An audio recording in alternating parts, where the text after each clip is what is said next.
রূপপুর পারমাণবিক বিদ্যুৎ কেন্দ্রের আরএনপিপি নির্মাণ কাজ প্রায় শেষ পর্যায়ে। আগামী বছর এই প্রকল্প থেকে বিদ্যুৎ উৎপাদন শুরু হবে।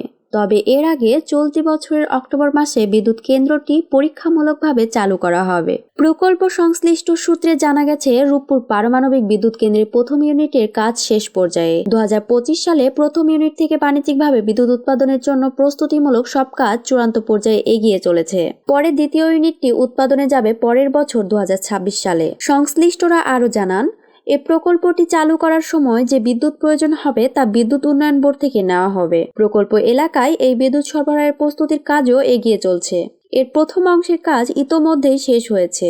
অক্টোবরের আগে বাকি কাজও শেষ হবে। চূড়ান্তভাবে বাণিজ্যিক উৎপাদনে যাওয়ার আগে আগামী অক্টোবরে কেন্দ্রটির প্রথম ইউনিটটি পরীক্ষামূলক চালু করার প্রস্তুতি নেওয়া হয়েছে। এ বিষয়ে জানতে চাইলে বিজ্ঞান ও প্রযুক্তি মন্ত্রী স্থপতি ইয়াফেস ওসমান গণমাধ্যমকে বলেন, আমরা রূপপুর পারমাণবিক বিদ্যুৎ কেন্দ্র চালু করার দিকে যাচ্ছি।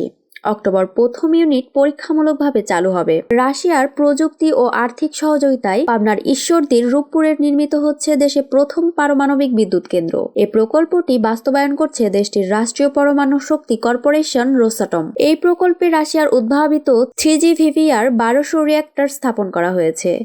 এই প্রকল্পের জ্বালানিও সরবরাহ করবে রাশিয়া। গত বছর অক্টোবরে রূপপুর পারমাণবিক বিদ্যুৎ কেন্দ্রের জ্বালানি হিসেবে ইউরেনিয়াম বুঝে পেয়েছে বাংলাদেশ।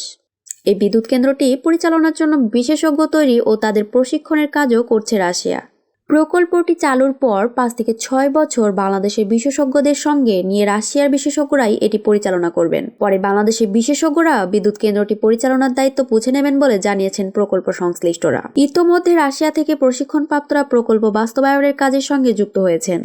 আরও প্রয়োজনীয় বিশেষজ্ঞ তৈরির জন্য রাশিয়ায় প্রশিক্ষণে পাঠানো হচ্ছে। রাশিয়া থেকে প্রশিক্ষণপ্রাপ্তরা বিদ্যুৎ কেন্দ্র চালুর পর এর পরিচালনার কাজে যুক্ত হবেন।